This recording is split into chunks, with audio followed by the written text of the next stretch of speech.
Buenos días para todos, bienvenidos a la primera sesión académica de Ascon Regional Centro.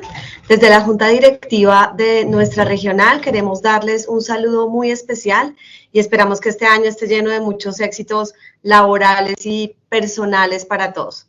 El día de hoy tenemos una sesión en la cual nos acompañan las referentes perinatales de las RIAs materno-perinatal de la Dirección de Provisión de Servicios de Salud de la Secretaría de Salud de Bogotá. Nos acompaña Jessica Castrillón, enfermera de la Universidad Santiago de Cali, con experiencia en manejo del paciente cardiovascular pediátrico y neonatal, magíster en salud pública de la Universidad del Bosque y asesora en lactancia materna y diplomado en parto vertical de la Universidad de Nariño. Y la doctora Claudia Devia, quien es médico y pediatra de la Universidad Javeriana, perinatóloga neonatóloga de la Universidad Nacional de Colombia, neonatóloga del Hospital Universitario San Ignacio y referente de neonatología para el grupo de la Secretaría Distrital de Salud. Muchísimas gracias, Jessica y Claudia, por haber aceptado hoy nuestra invitación. Ellas nos van a hablar hoy sobre valoración antenatal del riesgo y alertas tempranas. Bienvenidas. Muchísimas gracias, doctora Diana, y muchísimas gracias a todos los que están en este momento conectados, participando de este espacio tan importante, donde pues el día de hoy vamos a hablar un poco de lo que es la valoración antenatal del riesgo y una de esas experiencias exitosas que hemos tenido, y pues para Bogotá ha sido una experiencia exitosa y queremos compartirla no solamente con nuestros colegas y con compañeros, sino también con todo el país, que puedan tener ese referente. Para nosotros también es bastante importante, agradeciéndoles de antemano a todos por estar en este momento conectados y por el espacio que nos das para compartir como todas estas estrategias exitosas. Muchísimas gracias. Entonces vamos a iniciar con el tema que nos atañe el día de hoy, la valoración antenatal del riesgo. Para iniciar vamos a poner un poco de contexto epidemiológico y es básicamente el contexto de la mortalidad perinatal en Bogotá. Veníamos desde el 2010, tenemos un comparativo desde el 2018 hasta el 2023 de los meses de enero a octubre, donde pues se ve una disminución marcada de la disminución de casos de mortalidad perinatal, sumado pues a todas las estrategias no solamente enfocadas en el neonato, ya que es claro que la mayor causa de mortalidades perinatales están enfocadas en la etapa fetal, casi que el 70% de estas causas. Y pues para que podamos ver cómo ha venido disminuyendo, obviamente aunado a muchas estrategias, no solamente con enfoque perinatal, sino también desde la maternidad. Seguido a esto, queremos mostrarles un poco de esas causas de mortalidad perinatal. Para 2023 continuamos con las mismas, con el mismo grueso, que son los fetos o recién nacidos afectados por complicaciones obstétricas y traumatismos del nacimiento, pero cuando le hacemos un zoom a esa primera causa, encontramos que casi el 60 o el 70% de esas causas son afecciones básicamente obstétricas, que son derivadas pues de todo lo que sucede con la gestante en el momento de la gestación y en el momento del parto.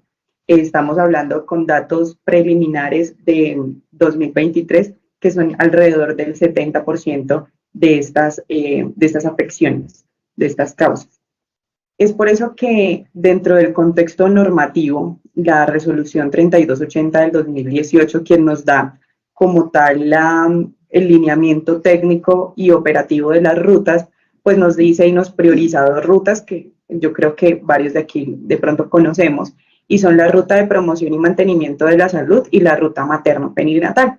Y nos dice básicamente que tenemos unas directrices para operar en el nivel primario y en el nivel complementario para las dos rutas. Y es allí donde dentro de la ruta materno-perinatal aparece un enfoque que es el enfoque antenatal del riesgo. Lo traigo tal cual lo dice la norma, sacado tácito y textual, donde nos dice que el enfoque antenatal del riesgo pues exige la realización de una historia clínica, no solamente una historia clínica, sino una identificación de factores de riesgos prenatales, perinatales y neonatales del recién nacido. Pero entonces ese enfoque no va a estar solamente ligado al momento de la atención del parto, sino desde antes, cómo desde antes nos empezamos a preparar para entender y poder preparar no solamente el equipo de atención, sino que todos nos preparamos, la familia se prepara al lugar donde va a recibir este futuro recién nacido, y cómo empieza a generar una serie de acciones encaminadas a identificación de riesgos y de factores, por ejemplo, como la exposición a teratógenos, como el alcohol, otras sustancias psicoactivas, a infecciones virales, a una revisión un poco más exhaustiva de los exámenes que se le toman a la gestante durante ese proceso, y como el estreptococo del grupo B, que sabemos que tenemos, que casi siempre nos llegan estas gestantes con un vacío de pronto en el último trimestre de este tipo de exámenes prenatales. Y también cómo vamos a preparar a la familia para todos estos manejos que tienen que ver asociados a la alta hospitalaria, signos de alarma. Entonces, traemos esta presentación y esta diapositiva mostrando cómo dentro de la ruta materno-perinatal, esta gráfica que nos regala el ministerio cuando decide entregarnos las rutas priorizadas, cómo desde el momento, desde antes de la concepción, se empieza a tener una participación no solamente del personal de salud, de enfermería y de ginecología, sino que también nos va involucrando a todos, y uno de estos profesionales claves también para todo el proceso de la atención del recién nacido y de la gestante, pues empieza a incluir el pediatra. Entonces lo tenemos ubicado en dos nodos específicos de la ruta, que es el nodo 2, donde están todas las atenciones integrales para el control prenatal, y en el nodo 3, que es ya en el momento de la atención del parto. Evidentemente en el nodo 4 también está con todas las atenciones del recién nacido, con el control del recién nacido y las complicaciones. Entonces, todo este recorrido que se hace y todo este análisis que se hace de las causas de mortalidad, de toda la disminución o el aumento en su momento para el 2018 de todas esas causas de mortalidad, se empiezan a buscar también qué otras estrategias han surgido no solamente a nivel nacional, sino también a nivel internacional. Y es allí donde se da todos los equipos, muchos de los neonatólogos que de hecho hoy están aquí conectados, empiezan a ser también pioneros en la búsqueda de la literatura y en la construcción de esa literatura de, oiga, ¿qué otras cosas están pasando en el mundo que nos están ayudando y que nos pueden ayudar a nosotros a reducir la mortalidad perinatal? Y se encuentran entonces algunas revisiones académicas y unas revisiones de artículos donde nos dicen, mire, la visita pediátrica antenatal parece que tiene un efecto bastante importante y un impacto bastante importante en la reducción de no solamente la mortalidad, sino la morbilidad. Y así es como se gestan todas estas estrategias y se hacen unos acuerdos, unas alianzas estratégicas y específicas, en este caso con la Universidad de Antioquia, y se establece un lineamiento técnico que para Bogotá se maneja como la valoración antenatal del riesgo como estrategia de reducción de eventos de mortalidad y morbilidad perinatal. ¿Y qué es esto? Básicamente está entendida como una intervención que se realiza durante el cuidado prenatal por profesionales de pediatría y neonatología, mediante la cual se genera una identificación y una gestión de riesgos perinatales tempranas. ¿Y cómo se hace o cómo lo intervenimos? Entonces tenemos dos momentos claves. Uno es en la etapa prenatal, entre la semana 32 y 36, donde todas las gestantes, aquí no solamente vamos a tener las gestantes de riesgo, que eso era ya un avance que se tenía, y era que la mayoría de las gestantes con algún riesgo, pues las enviaban al pediatra, pero sí tenía un riesgo específicamente es decir, una alteración de la morfología, una alteración tipo una cardiopatía, una cromosomopatía. Ese tipo de alteraciones iban directamente al pediatra y se hacía una junta, pero en este momento esta estrategia abarca no solamente esas mujeres con riesgo, sino a todas las que también no tienen ningún riesgo en el momento, pero con un enfoque diferente que ya lo vamos a revisar en unas diapositivas posteriores. Entonces, ese primer momento, como les mencionaba, de la semana 32 a la semana 36, clave para poder hacer toda esta revisión de riesgos, riesgos infecciosos, riesgos también biopsicosociales de la gestante y todo el enfoque en puericultura que se va a manejar. Y en el segundo momento, en el momento del parto, para poder hacer como el engranaje entre lo que se evidenció en la etapa prenatal y en el momento ya antes del parto para poder alistar, como nos lo dicen claramente en nuestros lineamientos, poder alistar todo el equipo, que todo el equipo esté presto y dispuesto para la atención de este futuro recién nacido. Entonces, hay unos elementos estratégicos del lineamiento, como les mencionaba anteriormente, la puericultura hace parte fundamental de esta estrategia, pero también la identificación de factores relacionados con la gestante que puedan afectar al feto. Y aquí es clave que si el pediatra o el neonatólogo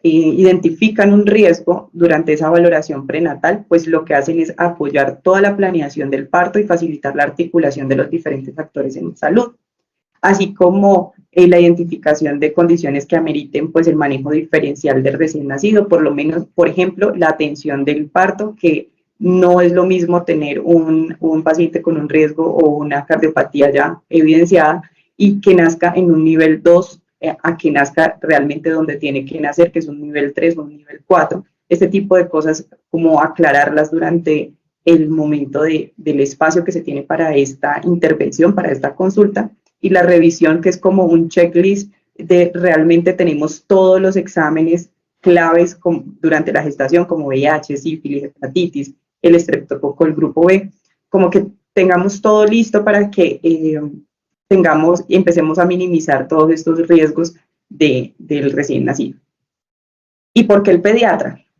Realmente pues se evidenció que el pediatra tiene no solamente un enfoque integral, sino que también va transversal a todas las etapas del curso de vida de la mujer, en este caso de la mujer y de la persona que está en gestación, a través del embarazo, la infancia, la adolescencia, y realmente puede generar un trabajo, una articulación y un trabajo integral y adecuada para el riesgo que se haya identificado. Entonces, otro de los pilares claves es la asesoría a padres y familia, donde se da una información clave sobre la atención neonatal y la atención durante el trabajo de parto.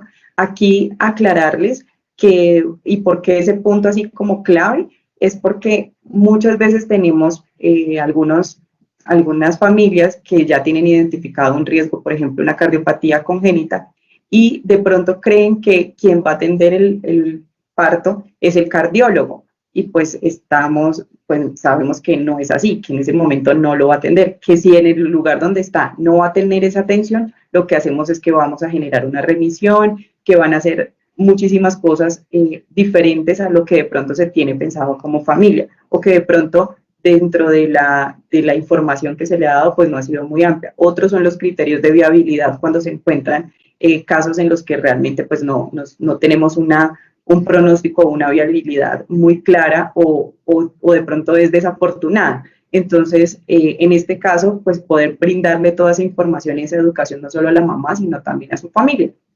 Todo lo que tiene que ver con cuidados postnatales, porque es claro que durante el momento del trabajo de parto, pues no es el momento adecuado para generar todos estos signos de alarma, soporte emocional, porque la mamá no va a estar con los sentidos totalmente puestos para este tipo de intervenciones, está pensando en otras cosas, está pensando en la lactancia, está pensando en cualquier otra situación, menos en que me dijeron cuáles eran los signos de alarma, cuál era todo lo que yo tengo que tener claro para los cuidados postnatales. Entonces esta va a ser una etapa, un espacio donde se va a aprovechar para poder hacer estos procesos.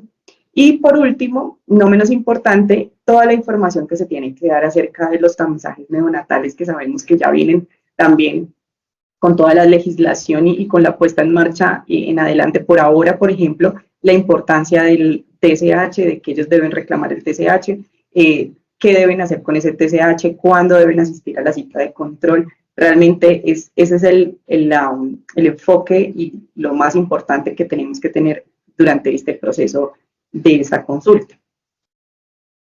Y ya para ir terminando, contarles que también en el momento se cuenta con un indicador que nos cuenta el número de las valoraciones antenatales. En el momento contamos con un CUPS para Bogotá como consulta de primera vez por pediatría para la gestante. Con esto ha sido un poco difícil pero se trabajó durante 2020 y 2021 con el ministerio también para que se pudiera arrastrar y que no nos generara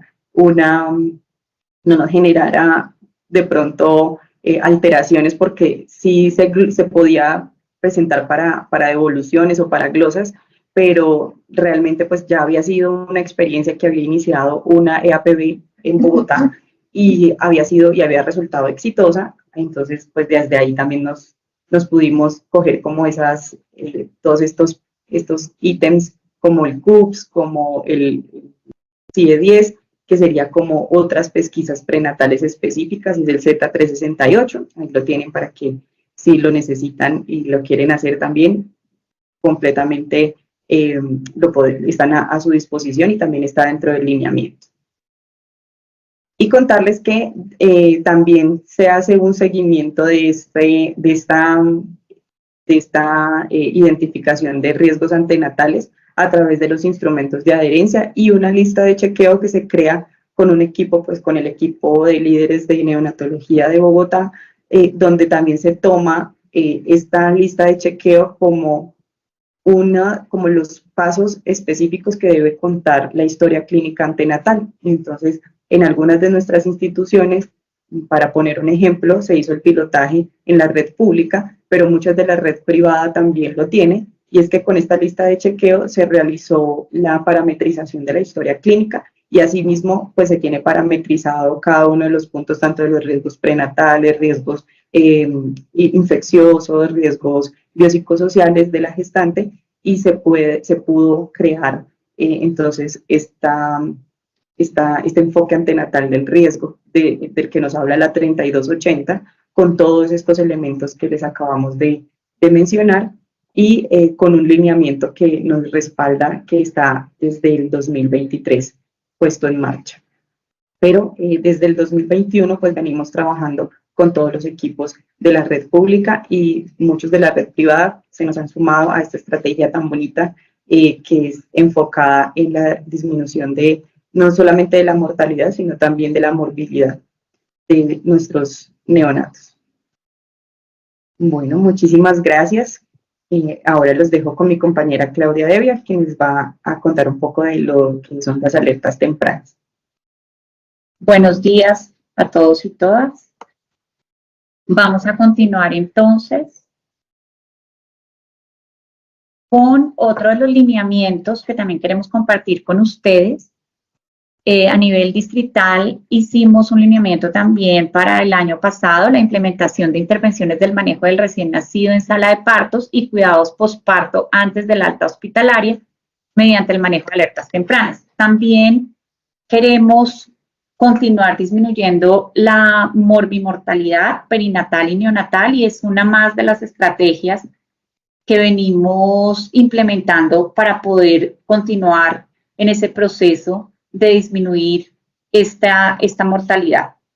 El objetivo entonces de este lineamiento es desarrollar una herramienta que permita orientar a los profesionales en qué intervenciones tenemos que tener en cuenta en el recién nacido que está en alojamiento o en adaptación en las IPS antes de la alta hospitalaria, para identificar y gestionar oportunamente los riesgos antes de que el bebé se deteriore. ¿Qué es una alerta temprana? Es esa monitorización de los signos y síntomas anormales que sugieren el deterioro clínico de un recién nacido para generar una respuesta rápida con el fin de reducir eventos adversos como es la morbimortalidad. ¿A quién estuvo enfocado pues este lineamiento? Es para los recién nacidos entre 35 y 41 semanas, no para menores de 35 semanas de gestación, con un peso mayor a 2.000 gramos. Está dirigido a médicos generales, pediatras, neonatólogos, obstetras y en general a todo el personal que nos apoya en el alojamiento y en sala de partos, auxiliares de enfermería, jefes, también fonoaudiólogos, nutricionistas, y está hecho bajo el concepto del enfoque diferencial y de humanización. ¿Cómo se hizo? Se hicieron 4 preguntas orientadoras, se convocaron a los representantes de sociedades científicas y representantes para Secretaría Distrital de Salud de las diferentes subredes. Se hizo una búsqueda en diferentes buscadores, entre ellos Medline, Embase, entre otros, de los últimos 5 años con respecto a la literatura. Se hizo una evaluación del sesgo de los documentos incluidos y además se envió esta literatura a unos expertos que fueron pues los representantes de las sociedades y se hizo un consenso de expertos. Tomamos 3.613 referencias, de ellas fueron depuradas muchas porque no tenían que ver con el tema o porque no cumplían los requisitos y finalmente se incluyeron 15 referencias, de las cuales 11 son revisiones sistemáticas de la literatura. Mientras tanto les voy contando que la pregunta 1 son ¿cuáles son los factores de riesgo que debe tener en cuenta el profesional en salud? Como los signos de alerta temprana durante la valoración del recién nacido con edad gestacional entre 35 y 41 semanas con peso mayor o igual a 2.000 gramos, que está siendo atendido en adaptación. Entonces, vamos a volver a leer la primera pregunta. ¿Cuáles son los factores de riesgo que debe tener en cuenta el profesional de salud como signos de alerta temprana durante la valoración de estos recién nacidos? Primero, entonces, esa identificación de los factores de riesgo es muy importante porque tenemos que mirar aquellos que son de la gestante. Dentro de ellos tenemos los sociales, como la baja escolaridad, la edad materna, sobre todo los mayores a 35 años, la multigestante y la gestante sin pareja. Aquellas que tienen comorbilidades, hemos visto que aquella gestante que tiene preeclampsia, o sea, riesgo cardiovascular, metabólico y endocrinológico y algunas enfermedades crónicas. Además, prenatales como el antecedente de mortinato, el control prenatal, menos de 4 controles prenatales y el nacimiento por cesárea.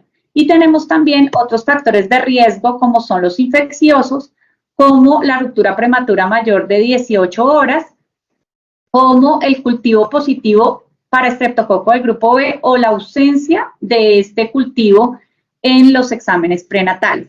También tenemos otros riesgos que son los psicosociales maternos, como mamás que vienen de área rural dispersa, aquellas migrantes que tienen poco acceso a los servicios de salud, las que están en condiciones de desplazamiento o que tienen una pobre red de apoyo, la depresión, que en estos días pues ustedes saben que toda la parte de salud mental ha sido muy importante, la violencia intrafamiliar o violencia también basada en género, las primigestantes, gestante adolescente o gestante con primaria incompleta. También tenemos otros factores importantes, la siguiente por favor, como los factores fetales y neonatales, dentro de ellos aquellos fetos que vienen con malformaciones congénitas y que son detectadas desde la gestación, los recién nacidos que vienen en alguna presentación anormal como la presentación podálica, la edad gestacional menor a 37 semanas, aquellos que presentan trauma en el parto como laceraciones, edemas o que no tienen movilidad en alguna de las extremidades, el bajo peso al nacer o el bajo peso para la edad gestacional, el Apgar menor a 7 a los 5 minutos, que constituye también un signo de alarma, los signos vitales alterados en los recién nacidos como la frecuencia cardíaca mayor a 160 o menor o la frecuencia respiratoria menor a 30 o mayor de 60, temperatura menor a 36.5 o mayor de 37.5, saturación menor de 90%, la evaluación clínica anormal del recién nacido, entre ellos el tono, los signos de dificultad respiratoria, las convulsiones, la presencia o no de secreción ocular, eritema o secreción por el ombligo y la ictericia, y la presencia de malformaciones congénitas. La siguiente. Además, entonces vamos a ver que ya una vez el recién nacido está en el alojamiento, tenemos que mirar si está presentando una adecuada alimentación al seno, si la mamá está teniendo poca producción, si el recién nacido tiene poca succión o agarre, o si tiene alteración en la deglución. También tenemos que mirar si hay ictericia y la podemos analizar clínicamente, o si tenemos una medición transcutánea de bilirrubinas con un bilirrubinómetro, pues mucho mejor, si está disponible. Mirar si hay incompatibilidad AB o RH, si hay pérdida de peso acentuada en las primeras 24 horas, frecuencia cardíaca menor a 100 latidos por minuto, si hubo necesidad de reanimación en el momento del parto con requerimiento de ventilación con presión positiva, o si hubo la presencia de cualquier alteración en la tamización, bien sea en el tamizaje de cardiopatías congénitas, auditivo, visual o metabólico, incluido pues la TSH. La siguiente. Muy bien, la pregunta 2. Una vez nosotros tenemos identificados esos factores de riesgo y el recién nacido ya nace, entonces, ¿qué instrumentos tenemos para poder identificar estas alertas tempranas? La siguiente. Entonces, hemos encontrado, y de acuerdo también al grupo de expertos, siempre nos recuerdan que la clínica es lo más importante. Todo lo que tiene que ver con una adecuada anamnesis, la historia clínica, los antecedentes, el examen físico, pero sí tenemos algunos instrumentos adicionales que todos conocemos, como la escala de Apgar, la escala de Silberman-Anderson para detectar la dificultad respiratoria y clasificarla en leve, moderada, severa, la evaluación de hiperbilirrubinemia, entre otros, y vamos a ver unos adicionales. La siguiente. Entonces, dentro de la hiperbilirrubinemia vamos a ver que debemos identificar en qué zona de riesgo. Para esto utilizamos el nomograma de Butani y vemos que para hiperbilirrubinemia los riesgos es el recién nacido de sexo masculino, la edad gestacional menor a 38 semanas, la presencia de contusiones o cefalohematomas y la alimentación exclusiva al seno. Es muy importante que hagamos esta identificación en el alojamiento. La siguiente. También tenemos algunos instrumentos como la escala de lactancia, como puede ser la escala Latch, pero hay otra que es la PIP. Tenemos diferentes tipos de escalas, también el tamizaje de displasia de cadera, escalas de interacción entre el recién nacido y el cuidador. También existe el Apgar familiar para mirar esas condiciones de esa familia que va a estar con ese bebé, y además los tamizajes metabólico, auditivo, cardiopatías y visual. Dentro del lineamiento vemos que es importante recordar el tema de los tamizajes. Sabemos que vamos a clasificarlos como el endocrino metabólico, el auditivo, el de cardiopatías y el visual. La siguiente, dentro del tamizaje metabólico básico vamos a ver que tenemos el de hipotiroidismo con la sangre tomada en sangre de cordón umbilical. Todavía seguimos tomándola en sangre de cordón umbilical. Se toma en el recién nacido y el responsable de la toma, enfermería en sala de partos. Pero tenemos además el tamizaje metabólico básico. No lo hemos querido llamar tamizaje de errores innatos del metabolismo porque incluye algunas enfermedades que no son errores innatos del metabolismo. Lo llamamos tamizaje metabólico básico. La siguiente. Este incluye además varias enfermedades como es la fenilcetonuria, déficit de biotinidasa, hiperplasia suprarrenal congénita, los defectos de la hemoglobina, fibrosis quística y galactosemia. Este lo tomamos también en el talón del recién nacido y se toma entre el tercer y quinto día de vida, y podemos tomarlo hasta el día 28 en el recién nacido. Si bien no tenemos todavía claro que el ministerio nos haya dicho de dónde van a salir los recursos para la toma del tamizaje, ya muchos lugares en Bogotá de forma privada lo están tomando. Yo me atrevería a decir que prácticamente en el 50% de las IPS se toma ya el tamizaje metabólico. Con respecto al tamizaje visual, entonces vamos a hacer un examen semiológico y el reflejo rojo. Este lo hace pues el pediatra en el momento del nacimiento. Pasa, ya vimos como los dos primeros de la foto. Si vemos que alguno no tiene reflejo rojo, tenemos que hacer valoración por oftalmología. Si no tenemos la posibilidad de tenerlo en nuestro hospital, entonces debemos remitirlo, así como si el reflejo es brillante o blanco, también debemos remitirlo. La siguiente, con respecto al tamizaje auditivo, la siguiente, entonces traje, digamos que textual, porque es una pregunta muy frecuente, ¿en qué momento debemos hacer el tamizaje auditivo? Vamos a ver que utilizamos las emisiones otoacústicas o el RATEA, pero de los dos es preferible el de tallo, porque las emisiones otoacústicas no evalúan la vía auditiva a nivel retrococlear.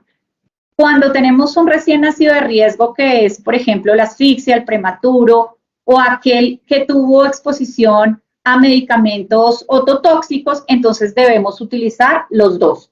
Estas pruebas deben realizarse idealmente en las primeras 24 horas de vida o antes del egreso de la institución. Es decir, para el prematuro puede tomar un poco más de tiempo porque se demora más tiempo en tener el egreso. Pero lo ideal es que siempre en los primeros 7 días de vida, en los recién nacidos sanos, tengamos ya nuestra valoración auditiva.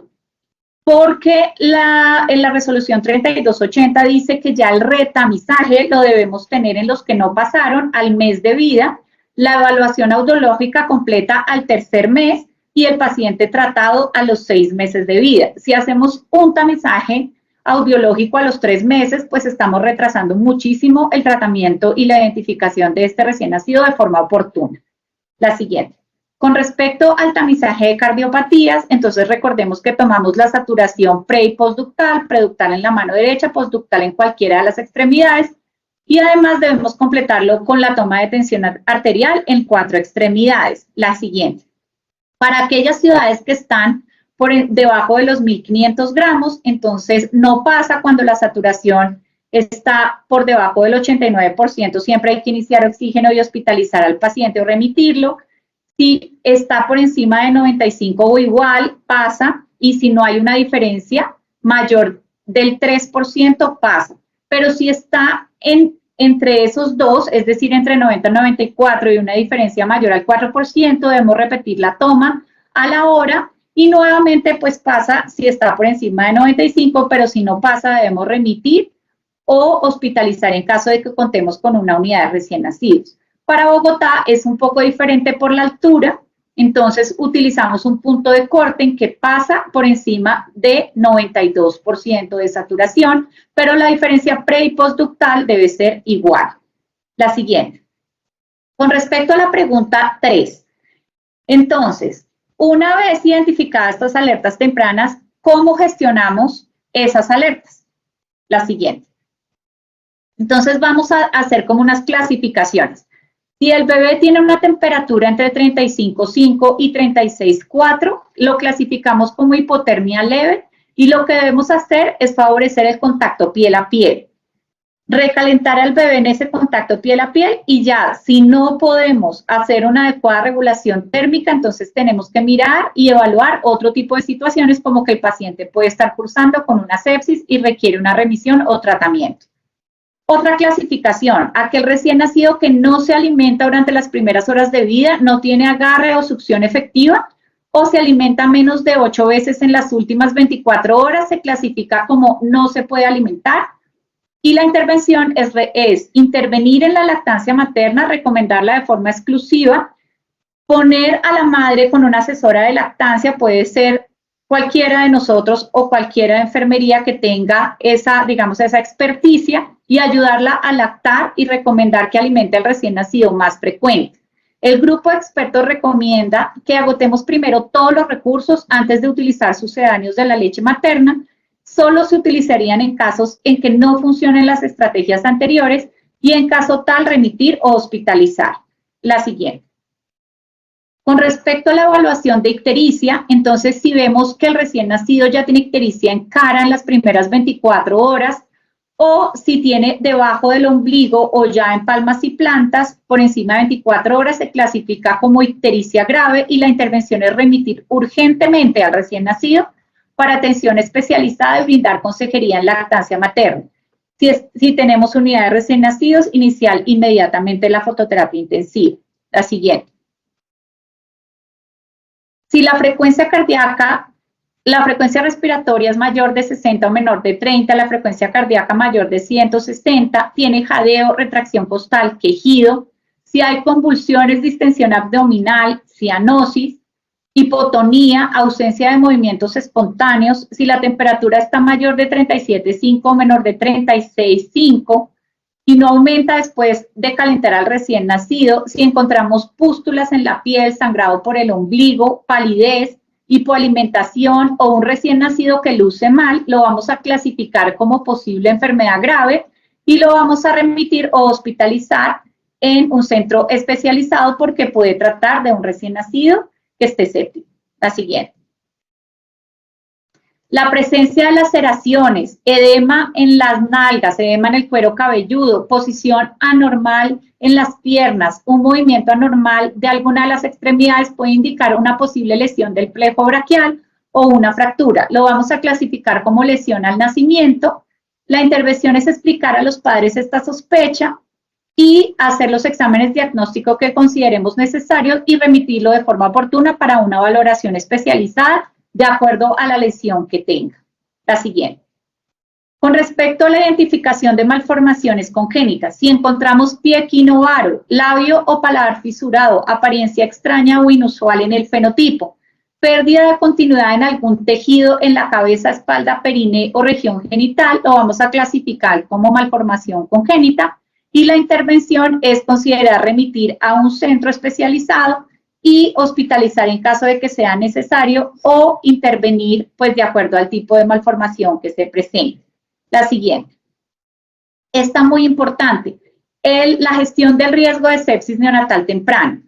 Si está sintomático, siempre va a estar hospitalizado, así que solo nos vamos a enfocar en los asintomáticos, pero que tienen uno o más de los siguientes factores de riesgo. Una edad menor de 37 semanas, pero recuerden que este lineamiento es para mayores de 35. Si tiene prueba de estreptococo del grupo B desconocida, positiva o que no recibió profilaxis antibiótica o fue inadecuada. Si tiene ruptura prematura de membranas de más de 18 horas, si tiene fiebre materna 38 grados o más, se recomienda la evaluación clínica de signos de sepsis. Lo ideal es poderlo hacer en el alojamiento conjunto y vamos a evaluar el estado de alerta, si está irritable o somnoliento, si hay dificultad respiratoria, color, como la palidez o la cianosis, la disminución de la perfusión, muy importante, la temperatura, si hay hipotermia o fiebre, y la ingesta de vía oral disminuida o intolerancia a la vía oral. Pero ¿cada cuánto vamos a hacer esta valoración? A las 2 horas, a las 6 horas, 18 horas, a las 24 horas y luego cada 24 horas mientras el recién nacido está hospitalizado. Si vemos que presenta algún signo clínico de sepsis, lo hospitalizamos o remitimos urgentemente al recién nacido. Pero también si no podemos hacer la evaluación en esta periodicidad, es aconsejable hospitalizar. La siguiente. Con respecto a las recomendaciones del panel de expertos, entonces si hay bradicardia menos de 100 latidos por minuto, miramos si hay signos de bajo gasto, como son los pulsos débiles, el llenado capilar lento, la oliguria, hipotensión, entre otros, que sugieran choque. Si no encontramos ninguno de ellos, lo clasificamos como bradicardia reactiva.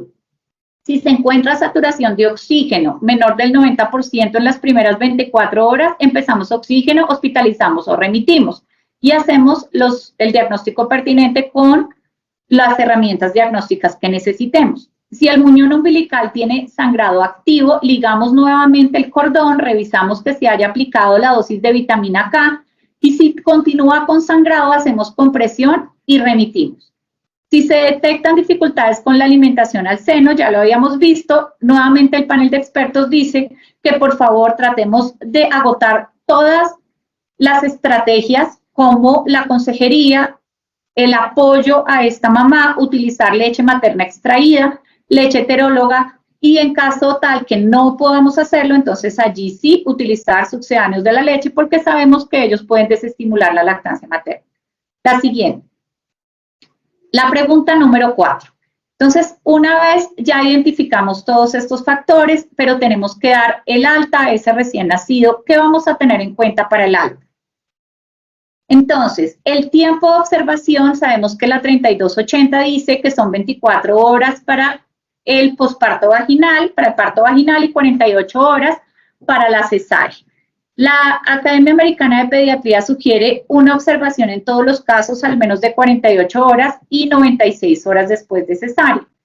Este lineamiento dice que vamos a seguir con la 3280, pero amplía un concepto y es que debemos hacer observación clínica al menos por 48 horas en los neonatos con un peso menor de 2.500 gramos, si el parto fue prematuro o si hay factores de riesgo para infección, los que les comenté previamente. La observación debe ser de 48 horas. ¿Cómo vamos a dar un egreso seguro? Vamos a mirar que haya meconio o diuresis, que haya ausencia de ictericia o que el resultado de la medición transcutánea o sérica haya dado por debajo de una línea de intervención, haber establecido una alimentación adecuada con leche materna, tener el resultado o informarle a la familia cómo reclamarlo de los tamizajes metabólicos, tanto de hipotiroidismo como el metabólico básico, tomar los tamizajes adicionales que ya dijimos, iniciar la inmunización con BCG y hepatitis B en las primeras 12 horas y BCG por encima de los 2.000 gramos, y hacer un adecuado entrenamiento en puericultura a la madre y a la familia. La siguiente. Debemos además mirar la estabilidad de los signos vitales durante toda la observación, pesar al recién nacido cada 24 horas, y solamente es permisible una pérdida de peso menor al 2% por día en la primera semana de vida. Si tiene mayor pérdida de peso, debemos gestionar ese riesgo con una remisión o una hospitalización y además favorecer y estimular la lactancia materna. Revisar el perfil infeccioso para que esté actualizado y solo los bebés recién nacidos de mamás con cultivo negativo para estreptococo del grupo B o aquellas que no recibieron profilaxis adecuada, que es con penicilina cristalina, ampicilina o cefazolina, más de 4 horas antes del parto y que no presentan ningún signo sugestivo de sepsis que ya los describimos, se consideran para el alta a las 24 horas de vida, pero en caso contrario, de acuerdo con las recomendaciones de la Academia Americana, entre 36 y 48 horas. Si el nacimiento fue por cesárea, lo aconsejable es 48 horas, porque es lo que dice la 3280. La siguiente. Y la siguiente. Con respecto a las condiciones familiares, entonces siempre mirar que el cuidador esté en capacidad de proporcionar esos cuidados rutinarios, que tenga una residencia con un acceso fácil a un centro de salud, que en caso de identificar una mamá que tenga consumo de spa o víctima de violencia, tenemos que hacer una interconsulta por trabajo social y además en casos que se requiera por psicología, antes del alta hospitalaria. La siguiente. En el egreso, garantizar consulta de seguimiento postnatal a las 72 horas de vida, pero como en este lineamiento también entran aquellos que son prematuros entre las 35 y antes de las 37 semanas, recuerden que si es control de canguro, entonces la madre debe salir totalmente entrenada en el canguro y el control del canguro debe ser máximo a las 48 horas del egreso. Garantizar además el seguimiento clínico periódico, especialmente en caso de malformaciones menores o otras alteraciones que salgan con todas las directrices y consultas con los especialistas que se requieren. Garantizar, como les decía, la inmunización, garantizar la consulta de seguimientos para la evaluación de los tamizajes y registrarlo en la historia clínica, porque tenemos un problema muy grave de registro de tamizajes en las historias clínicas. Brindar a la mamá toda la asesoría y apoyo, pero además un contacto donde ellos pudieran preguntar algunas cosas que surgen y que no ameritan una consulta por urgencias, y brindar datos de apoyo sobre lactancia materna. En este caso, por ejemplo, nosotros acá podemos dar sobre la liga de la leche o algunos contactos que pueden ayudar también.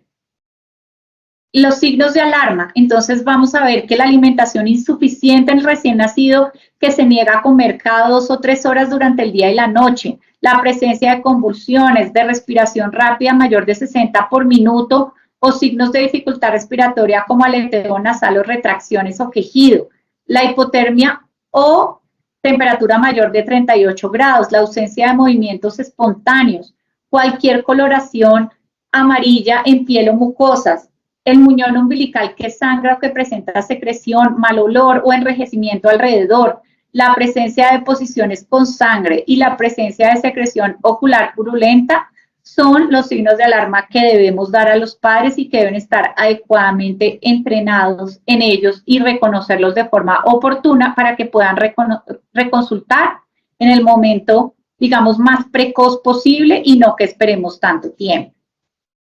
Bueno, estos son, digamos, las alertas tempranas que debemos tener en el recién nacido. Algunos de nosotros contamos con una unidad de recién nacidos en el lugar donde trabajamos, pero recordemos que nuestro país tiene un porcentaje muy grande de ruralidad y que este tipo de alertas tempranas, si las socializamos con todas estas personas que tienen que trabajar en lugares primarios de atención, van a ayudar a que estas remisiones se hagan de forma oportuna, a que podamos tener a nuestros recién nacidos más sanos, con todos los tamizajes completos y que podamos reconocer enfermedades de forma temprana y signos de alerta tempranos.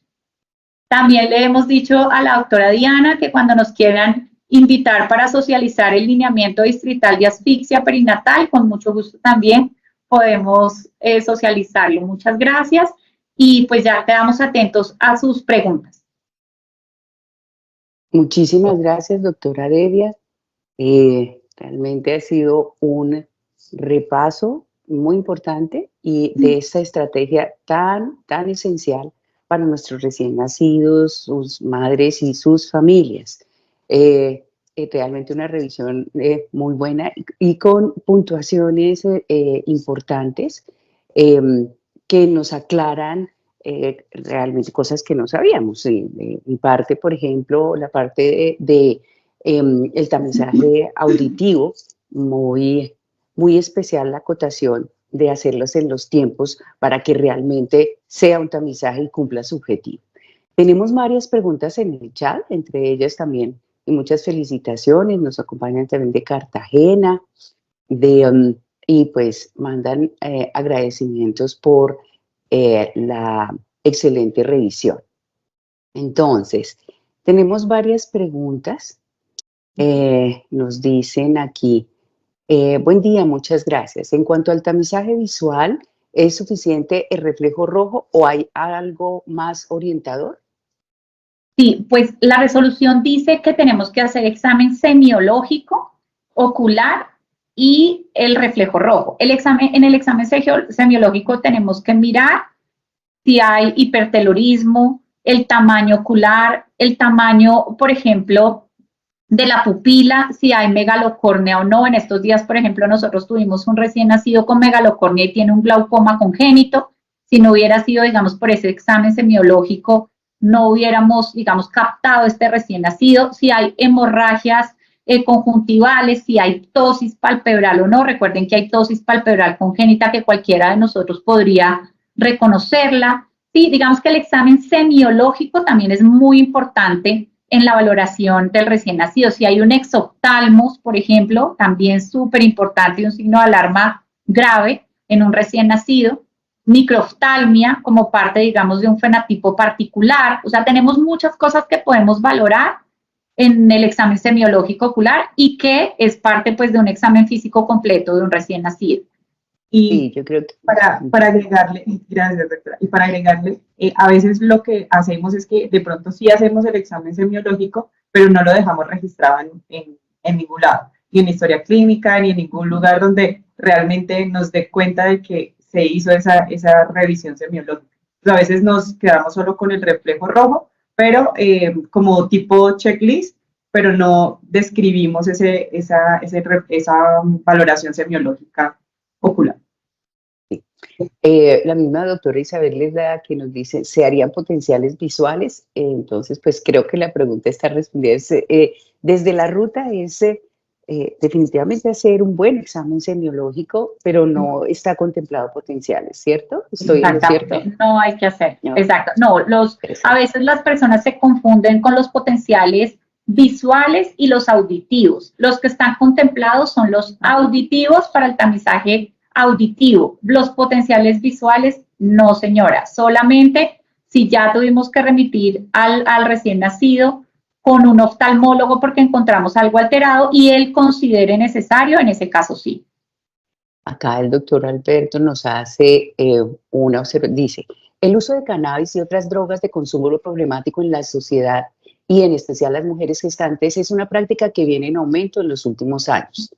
Excusas como el manejo del estrés, redes sociales sin evidencia marcan la pauta del uso.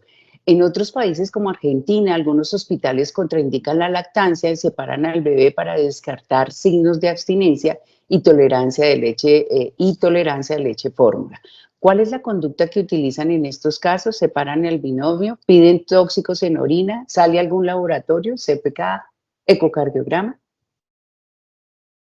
Bueno, pues este es un tema muy grande. Nosotros, de hecho, hemos hablado un poco sobre el consumo de spa en la consulta antenatal de riesgo, porque es el momento de identificar oportunamente digamos, ese consumo. Si lo identificamos desde la consulta antenatal, podemos intervenir más rápidamente para no tener ese tipo de problemas en el momento del nacimiento, porque es la remisión oportuna a trabajo social y psicología, es que la gestante entienda todos los riesgos que va a tener este recién nacido, ¿cierto? El riesgo que tiene de hacer un síndrome de abstinencia, y ahí sí, digamos, la respuesta es depende, ¿cierto? Porque depende, puede ser que la gestante haya consumido una copa diaria de alcohol hasta que esté, digamos, casi en la calle, adicta a una droga mucho más grave como la heroína, y no podemos, digamos, comparar una cosa con otra.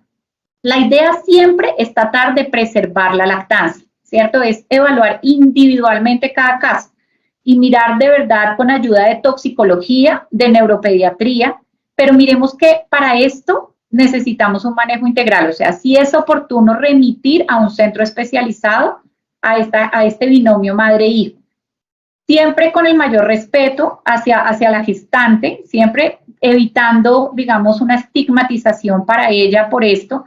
A nosotros lo que nos interesa es que no haya, digamos, una afectación de esas drogas hacia el recién nacido. Entonces, individualmente y con el respeto que se requiere, entonces apoyarnos en toxicología, en el grupo de toxicología, para mirar qué tantos efectos va a tener ese consumo en el recién nacido. También hacer una intervención a ver si esta madre está dispuesta a dejar de consumir. Por eso les digo que la intervención es mejor desde la consulta antenatal, porque es dejar de consumir durante la gestación lo que podría ayudarnos mucho más a los neonatólogos. Pero por supuesto tienes razón en que es un reto y va a ser un reto de aquí en adelante y que merece casi que un lineamiento exclusivo solo para el consumo de spa, y que lo tenemos que hacer, evidentemente. Muy, gracias. Quisiera saber quién paga el tamizaje auditivo, la CAPB o las EPS. ¿Qué dice la ley? Bueno, en el momento el tamizaje auditivo está inmerso dentro de esas atenciones del recién nacido. Entonces, en este momento, lo que se tiene definido es de acuerdo a los tipos de contratación que se hagan en el prestador con su EAPB. Como hayan ellos hecho la negociación, de eso depende. Entonces, si esa red de prestadores, un ejemplo, una EAPB grande, contrata con el hospital X y contrata un paquete completo dentro de esas atenciones, pues el prestador, que es la IPS, debería garantizar ese tamizaje. Si lo tienen por eventos o por otro tipo de contrataciones, sí tocaría y es la responsabilidad de la EAPB. Pero todo depende del tipo de contratación con el que se haya realizado la atención tanto de la gestante como del binomio madre-hijo. Sí, es decir, la IPS tiene que garantizar tener cómo prestar este servicio, ¿cierto? Y la EAPB pues tiene que pagar por el servicio. Así, bueno. Dice, la deficiencia de la atención integral en salud en zonas diferentes a Bogotá, porque pues es su experiencia desde la Secretaría de Salud de Bogotá, donde ni siquiera hay atención pediátrica al momento de nacer o el seguimiento en los primeros días, porque muchas IPS y EPS no les interesa, o que el pediatra que o que el pediatra que trabaja en el mismo tiempo laboral en la UCI neonatal va a las cesáreas y además valora el recién nacido. ¿Qué problemas en auditoría o legales en su experiencia les ha llamado la atención? La ruta también tiene, o sea, la ruta habla de talento humano. ¿Cómo hacer para que el talento humano sea el que debe ser? Es eso.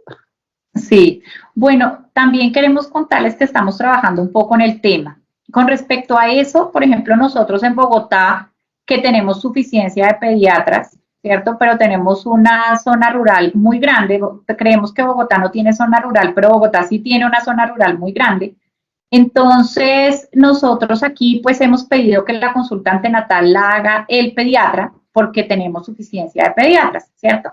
Pero sabemos que en otras partes de Colombia, por ejemplo, nos preguntaban en algunas presentaciones que hemos hecho para las EAPDs a nivel nacional si lo puede hacer el médico familiar. Hemos dicho que sí, por ejemplo, la consulta antenatal.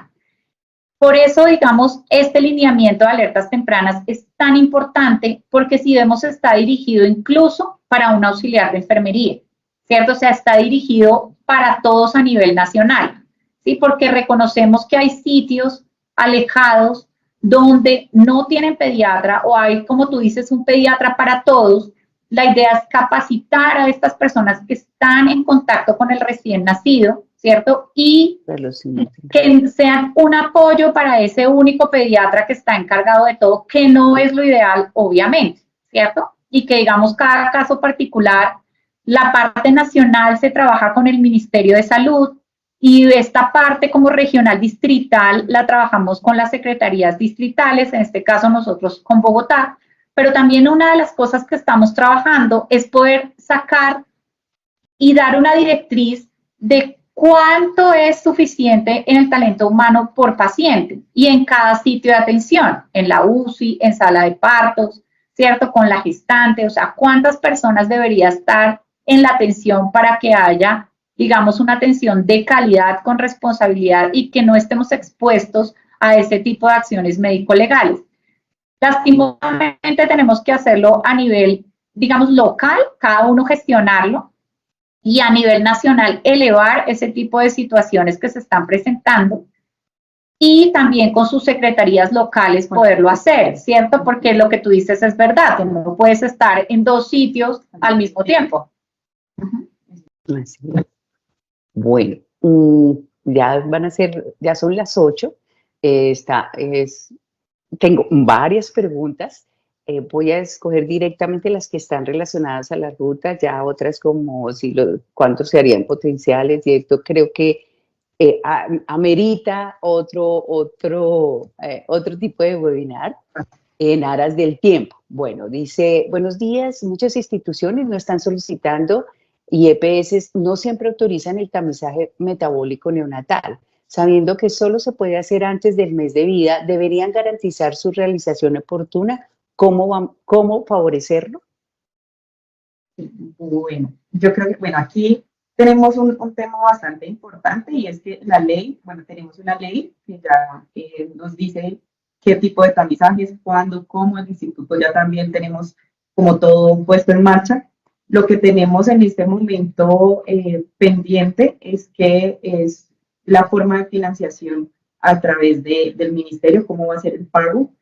Pero nosotros lo que hemos hecho desde Bogotá es hacer unas articulaciones con las EAPBs y estas se comprometen a través de unos acuerdos tipo convenios. Por ejemplo, hay unos convenios como el tripartito, que es entre Secretaría de Salud, entre la EAPB y las IPS, para poder generar un poco, ir agilizando de pronto este tipo de atenciones. Por ahora, algunas APBs lo están pagando y no hay ningún problema con ellas, pero hay otras que no. Y con ese tema específico del pago, ¿cómo va a ser el pago? Pues todavía tenemos a la espera la respuesta, pero ya hace poco, en diciembre, pudimos hacer ya la lectura de como un preliminar que tiene el ministerio para poder autorizarlo. Entonces ahí hicimos, creo que a nivel nacional se hizo la revisión de cuáles iban a ser esos ajustes que se iban a hacer a ese documento para que finalmente 2024 podamos tenerlo como orden nacional y que pueda salir para todo el país la realización de los tamizajes, en este caso pues el tamizaje metabólico básico. Pero pues Bogotá, en este momento, unas IPS y unas EAPBs sí lo están realizando. De hecho, llevan hasta 3 y 4 años Ya hay unas publicaciones de experiencias exitosas del tamizaje con muchas APBs y IPS, pero que ellos han tomado la bandera y han dicho, lo voy a pagar de esta forma, lo voy a hacer de esta forma, pero pues obviamente hay otro grueso en el que dice, no, yo espero todavía lo que me diga el ministerio, entonces pues ahí también estamos a la espera. Pero la ley está, los documentos están, cómo se hace, los laboratorios están, o sea, todo en este momento ya está listo y puesto en marcha para su realización.